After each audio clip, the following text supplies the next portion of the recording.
പിതാവിന്റെയും പുത്രന്റെയും പരിശുദ്ധാത്മാവിന്റെയും നാമത്തിൽ ആമേൻ. നിന്റെ പ്രിയപ്പെട്ടവർ, ഇന്ന് ഏപ്രിൽ 23 വ്യാഴാഴ്ച. അമ്മേ പരിശുദ്ധ അമ്മേ, അമ്മേ പരിശുദ്ധമേ, ദൈവമാതാവേ, കൃപാസനത്തിലൂടെ ഞങ്ങൾക്കും ഞങ്ങളുടെ ദേശത്തിനും അമ്മ മധ്യസ്ഥം തേടി തന്ന എല്ലാ അനുഗ്രഹങ്ങൾക്കും കൃപകൾക്കും ഞങ്ങളിപ്പോൾ ഹൃദയം നിറഞ്ഞ നന്ദി പറയുന്നു. അമ്മേ പരിശുദ്ധമേ, ദൈവമാതാവേ, 2004 ഡിസംബർ 7 ഉച്ചകഴിഞ്ഞ് 2:30 കൃപാസനത്തിൽ സംഭവിച്ച അമ്മയുടെ പ്രത്യക്ഷപ്പെടലിനെ കുറിച്ച് തിരുസഭയ്ക്ക് സമർപ്പിച്ചിരിക്കുന്ന പഠനരേഖകളുടെ മേൽ സഭാത്മകമായ പഠനം ആരംഭിക്കുവാൻ ഞങ്ങൾ പ്രാർത്ഥിക്കുന്നു. അമ്മേ പരിശുദ്ധമേ, ഭൂസ്വർലോകങ്ങളുടെ രാജ്ഞിയായ അങ്ങേയ്ക്ക് ഭൗമസംരക്ഷണത്തിനായി പ്രപഞ്ചപ്രകൃതിയെ തന്നെ തിരുസഭ പ്രതിഷ്ഠിക്കുവാൻ ഈ പ്രത്യക്ഷീകരണം വഴി ഇടയാക്കണമേ. പരിശുദ്ധമേ, ജപമാല മാതാവേ, സകല കൃപാസനം പ്രാർത്ഥനയോടും ചേർത്ത് ഞങ്ങളിപ്പോൾ പ്രാർത്ഥിക്കുന്ന ഈ കുടുംബത്തിന്റെ പ്രത്യേക നിയോഗം പറ മക്കളെ.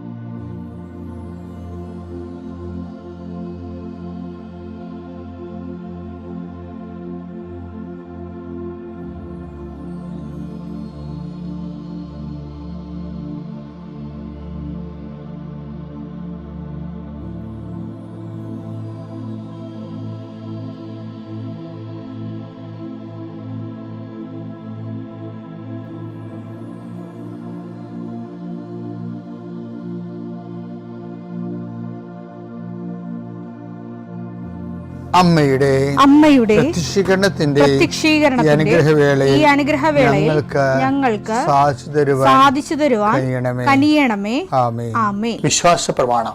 സർവശക്തനായ പിതാവും ആകാശത്തിന്റെയും ഭൂമിയുടെയും സൃഷ്ടാവുമായ ദൈവത്തിൽ ഞാൻ വിശ്വസിക്കുന്നു. അവിടുത്തെ ഏകപുത്രനും ഞങ്ങളുടെ കർത്താവുമായ ഈശോമിശിഹായിലും ഞാൻ വിശ്വസിക്കുന്നു. ഈ പുത്രൻ പരിശുദ്ധാത്മാവിനാൽ ഗർഭസ്ഥനായി കന്യകാമറിയത്തിൽ നിന്ന് പിറന്ന് പൊന്തിയോസ് പീലാത്തോസിന്റെ കാലത്ത് പീഡകൾ സഹിച്ച് കുരിശിൽ തറയ്ക്കപ്പെട്ട് മരിച്ച് അടക്കപ്പെട്ട് പാതാളങ്ങളിൽ ഇറങ്ങി മരിച്ചവരുടെ ഇടയിൽ നിന്ന് 3-ാം നാൾ ഉയർത്ത് സ്വർഗത്തിലേക്ക് എഴുന്നള്ളി സർവശക്തിയുള്ള പിതാവായ ദൈവത്തിന്റെ വലതുഭാഗത്തിരിക്കുന്നു. അവിടെ നിന്ന് ജീവിക്കുന്നവരെയും മരിച്ചവരെയും വിധിക്കുവാൻ വരുമെന്നും ഞാൻ വിശ്വസിക്കുന്നു. പരിശുദ്ധാത്മാവിലും ഞാൻ വിശ്വസിക്കുന്നു. വിശുദ്ധ കത്തോലിക്കാ സഭയിലും പുണ്യവാന്മാരുടെ ഐക്യത്തിലും പാപങ്ങളുടെ മോചനത്തിലും ശരീരത്തിന്റെ ഉയർപ്പിലും നിത്യമായ ജീവിതത്തിലും ഞാൻ വിശ്വസിക്കുന്നു. ആമേൻ. സ്വർഗ്ഗസ്ഥനായ ഞങ്ങളുടെ പിതാവേ, അങ്ങയുടെ നാമം പൂജിതമാകണമേ. അങ്ങയുടെ രാജ്യം വരണമേ. അങ്ങയുടെ തിരുമനസ് സ്വർഗത്തിലെ പോലെ ഭൂമിയിലും ആകണമേ. അന്നു വേണ്ടുന്ന ആഹാരം ഇന്ന് ഞങ്ങൾക്ക് തരണമേ. ഞങ്ങളോട് തെറ്റ് ചെയ്യുന്നവരോട് ഞങ്ങൾ ക്ഷമിക്കുന്നത് പോലെ ഞങ്ങളുടെ തെറ്റുകൾ ഞങ്ങളോടും ക്ഷമിക്കണമേ. ഞങ്ങളെ പ്രലോഭനത്തിൽ ഉൾപ്പെടുത്തരുതേ, തിന്മയിൽ ഞങ്ങൾ രക്ഷിക്കണമേ. ആമേൻ. നന്മ നിറഞ്ഞ മറിയമേ, സ്വസ്തി. കർത്താവ് അങ്ങയുടെ കൂടെ സ്ത്രീകളിൽ അങ്ങ് അനുഗ്രഹിക്കപ്പെട്ടവളാകുന്നു. അങ്ങയുടെ ഉദരത്തിൻ ഫലമായി ഈശോ അനുഗ്രഹിക്കപ്പെട്ടവനാകുന്നു. പരിശുദ്ധ മറിയമേ, തമ്പുരാന്റെ അമ്മേ, പാപികളായ ഞങ്ങൾക്ക് വേണ്ടി ഇപ്പോഴും ഞങ്ങളുടെ മരണസമയത്തും തമ്പുരാനോട് അപേക്ഷിക്കണമേ. ആമേൻ. കർത്താവേ, നിന്റെ ഉന്നതമായ നാമത്തിന് സ്വസ്ഥം ചെയ്യുന്നു. കർത്താവേ, നിന്റെ വിശുദ്ധ പൗരോഹിത്യത്തെ നീ മഹത്വപ്പെടുത്തണം. കർത്താവേ, സഭയിലുള്ള സാന്നിധ്യം നീ പ്രകടമാക്കണം. ഞാനെപ്പോഴും ഇങ്ങനെയാണ് പ്രാർത്ഥിക്കണം. ഈശോയെ, സഭയിലുള്ള നിന്റെ സാന്നിധ്യം ഞാൻ 100 വട്ടം കണ്ട് അനുഭവിച്ച 10,000 മനുഷ്യരിൽ അനുഭവേദ്യമായ സഭയിലുള്ള നിന്റെ സാന്നിധ്യം. കർത്താവെ, ഈ ദിവസം വെളുപ്പാങ്കാലത്ത് എഴുന്നേറ്റിരുന്ന് ഇത് കൂടുന്നവരുണ്ട്. സമയം രാവിലെ ഇപ്പോൾ കിട്ടാത്ത കാരണം പിന്നീട് കൂടുന്ന മക്കളുമുണ്ട്. ആരായാലും ശരി കർത്താവെ, അവരെ നീ ആശീർവദിക്കണം. ഇന്നത്തെ ദിവസം അവരുടെ അശ്രദ്ധ കൊണ്ടായിരിക്കും ചിലപ്പോൾ സമയത്ത് അവരത് ഓർത്ത് കാണാത്തതായിരിക്കും. പക്ഷെ അകപ്പെട്ടു പോയി. അങ്ങനെയുള്ളവരെ കർത്താവ് ശിക്ഷിക്കരുത്. നീ അവരെ കരുണയോടെ ആദ്യതയോടെ നീ പാതാളങ്ങളിൽ ഇറങ്ങിയ ദിവസമാണ്. ഞങ്ങൾ വിശ്വാസ പ്രമാണത്തിൽ 8 പറയുന്നുണ്ട്.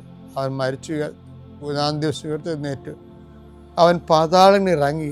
അത് ഈശോയെ, മനുഷ്യൻ്റെ അകപ്പെട്ടു പോയ ഇടങ്ങൾ തോറ്റ് പരീക്ഷയുടെ പാതാളത്തിൽ പോയ ആൾക്കാരുണ്ട്. ഇൻ്റർവ്യൂവിന് തോറ്റ് വിസ പ്രോസസ്സിങ്ങിൽ പെട്ടുപോയവരുണ്ട്. അതിൻ്റെ ഒരു പാതാളം നിങ്ങളുടെ മുമ്പിലുണ്ട്. ഓരോ ബിസിനസ്സുകൾ, ഓരോ കച്ചവടങ്ങൾ നഷ്ടം വന്ന് നഷ്ടത്തിൻ്റെ പാതാളത്തിൽ പോയ ആൾക്കാരുണ്ട്. ഈശോയെ, രോഗങ്ങൾക്ക് മരുന്ന് കഴിച്ച് ഓപ്പറേഷൻ ഡോക്ടർ തന്നെ പറയുന്നു ഓപ്പറേഷൻ ചെയ്താലും ശരിയാകുമെന്ന് അറിയത്തില്ലെന്ന് പറയുമ്പോൾ രോഗത്തിൻ്റെ പാതാളത്തിൽ അകപ്പെട്ടവരുണ്ട്. ഈശോ, ഓരോ രാജ്യങ്ങളിൽ മെഡിസിനൊക്കെ എടുത്തിട്ട് തിരിച്ചു വന്നിട്ട് ഇന്ത്യൻ പരീക്ഷ എഴുതിയിട്ട് തോറ്റുപോയവരുണ്ട്. അവർക്ക് ആത്മവിശ്വാസം നഷ്ടപ്പെട്ടു പോയവരുണ്ട്. വിവിധ രാജ്യങ്ങളിൽ കർത്താവെ ഓരോരോ പരീക്ഷകൾ, അതുപോലെ തന്നെ ഓരോ തരത്തിലുള്ള തീസിസ് വർക്കുകൾ, PhD തീസിസ് വർക്കുകൾ, ചില പാതാളങ്ങളിൽ ചെന്ന് അകപ്പെട്ടവരുണ്ട്. ഈശോയെ, ചില ഗുരുക്കന്മാർ, ഗൈഡുമാർ ശിക്ഷിക്കുന്നവരുണ്ട്. മാനസികമായ പലതരത്തിലുള്ള സാഡിസ്റ്റുകളായിട്ടുള്ളവരുണ്ട്. ഈശോയെ, അങ്ങനെയുള്ള പാതാളങ്ങളിൽ ചെന്ന് അകപ്പെട്ടവരുണ്ട്. ഈശോയെ, ഇതുപോലെ ഓരോ വിഷയങ്ങളും മനുഷ്യൻ അനുഭവിക്കുന്ന സാമ്പത്തിക കടങ്ങൾ, ചിലയിടത്ത് കൊണ്ടുപോയി പണയം വെച്ചിട്ട് അവസാനം നമ്മുടെ കിഡ്നി വരെ വിറ്റാലും തീരാത്ത അവസ്ഥയിൽ പുതിയ പലിശക്കടങ്ങൾ വന്ന് പാതാളത്തിൽ അകപ്പെട്ടവരുണ്ട്. ഈശോയെ, ഈ ദിവസങ്ങളിൽ നീ പുനരുത്ഥാനത്തിൻ്റെ ഭാഗമായി പാതാളത്തിൽ ഇറങ്ങിയ ദിവസമാണ് ഈശോയെ. മനുഷ്യൻ്റെ എല്ലാ പാതാളങ്ങളിലേക്കും, കല്യാണം കെട്ടാതെ വയസ്സായി നരച്ചു പോയി, കുഞ്ഞുങ്ങളില്ലാതെ നിന്ന് കുഞ്ഞുങ്ങൾക്ക് വേണ്ടിയുള്ള മോഹങ്ങളും പോയി, അങ്ങനെ പാതാളത്തിൽ അകപ്പെട്ടവരുണ്ട്. ഈശോയെ, നീയാണ് പുനരുത്ഥാനം, നീ മാത്രമാണ് പുനരുത്ഥാനം. ഞങ്ങളുടെ എല്ലാ നഷ്ടപ്പെട്ട പ്രതീക്ഷകളും, അടക്കപ്പെട്ട പ്രതീക്ഷകളെ കർത്താവ് നിൻ്റെ പ്രകാശത്താൽ, തിരുവുത്ഥാന പ്രകാശത്താൽ പുതിയ പ്രത്യാശ നൽകിക്കൊണ്ട് യേശു ക്രിസ്തുവിൻ്റെ നാമത്തിൽ എന്തെല്ലാം വിഷയത്തെ ദൈവവേദന നീ ഇന്ന് വേദനിക്കുന്നുണ്ടോ അതെല്ലാം കർത്താവിൻ്റെ നാമത്തിൽ നീങ്ങിപ്പോകട്ടെ എന്ന് ഈശോ നാമത്തിൽ കൽപ്പിക്കുന്നു. പിതാവും പുത്രനും പരിശുദ്ധാത്മാവുമായ സർവ്വേശ്വരൻ നീക്കുവാമേ. എൻ്റെ പ്രിയപ്പെട്ടവരെ, നമ്മളെ ഈ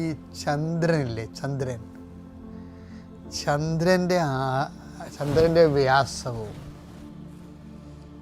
നമ്മുടെ പസഫിക് സമുദ്രത്തിൻ്റെ വ്യാസവും ഒന്നാണെന്ന് ഞാൻ പണ്ട് എവിടെയോ വായിച്ചിട്ടുണ്ട്.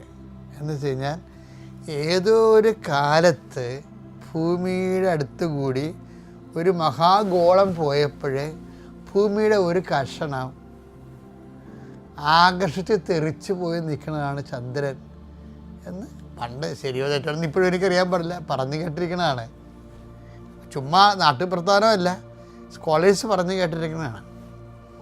അപ്പോൾ ഇതുപോലെ ഈ നിക്കഡേമോസ് ആയിരുന്നല്ലേ ഈ ദിവസങ്ങളൊക്കെ സംസാരിക്കണത്. നിക്കഡേമോസിൻ്റെ സംസാരത്തിൽ നിന്ന് ഒരു വചനം തെറിച്ചു പോയി. അത് 3-ാം അധ്യായത്തിൽ നിന്ന് 6-ാം അധ്യായത്തിൽ കിടപ്പുണ്ട്. അതെന്താണെന്നറിയാമോ? അത് ആ കഷ്ണം എടുത്ത് ഇവിടെ വെച്ചാലേ ഒക്കത്തുള്ളൂ. ഇപ്പോൾ ഉദാഹരണത്തിന് നിക്കഡേമോസിനെ കാണുമ്പോൾ ഈശോ എന്താ പറയണത്? ജഡത്തിൽ ജനിക്കുന്നത് ജഡവും. യോഹന്നാൻ 3:6 മാംസത്തിൽ നിന്ന് ജനിക്കുന്നത് മാംസം, മാംസത്തിൽ നിന്ന് ജനിക്കുന്നത് മാംസവും, ആത്മാവിൽ നിന്ന് ജനിക്കുന്നത് ആത്മാവും, ആത്മാവ് ജനിക്കുന്നത് ആത്മാവും. അപ്പോൾ ഇവിടെ വെച്ച് പറയേണ്ട, ഇവിടെ നിന്നൊരു കഷ്ണം തെറിച്ചു പോയി ചന്ദ്രനെ പോലെ പുറത്ത് കിടക്കുകയാണ്. എവിടെ? 6:63 കിടപ്പുണ്ട്. അതെടുത്ത് ഇവിടെ വെച്ചാലേ ഒക്കത്തുള്ളത്. അതേതാണെന്നറിയാമോ? അത് വേറെ കോണ്ടക്സ്റ്റ് പറഞ്ഞതാണ്. പക്ഷേ ആത്മാവാണ് ജീവൻ നൽകുന്നത്. ജഡത്തിൽ നിന്ന് ജനിക്കുന്ന ജഡവും ആത്മാവിൽ നിന്ന് ജനിക്കുന്നത് ആത്മാവും എന്ന് പറഞ്ഞാൽ 3:6. ഇനി 6:63 എന്താണ്? ആത്മാവാണ് ജീവൻ നൽകുന്നത്. ആത്മാവാണ് ജീവൻ നൽകണത്. ശരീരം ഒന്നിനും ഉപകരിക്കുന്നില്ല, ജഡം ഒന്നിനും ഉപകരിക്കുന്നില്ല. നിങ്ങളോട് ഞാൻ പറഞ്ഞ വാക്കുകൾ ആത്മാവും ജീവനുമാണ്. അപ്പം എന്താ വ്യത്യാസം അറിയാമോ? ജഡത്തിൽ നിന്ന് ജനിക്കുന്ന ജഡം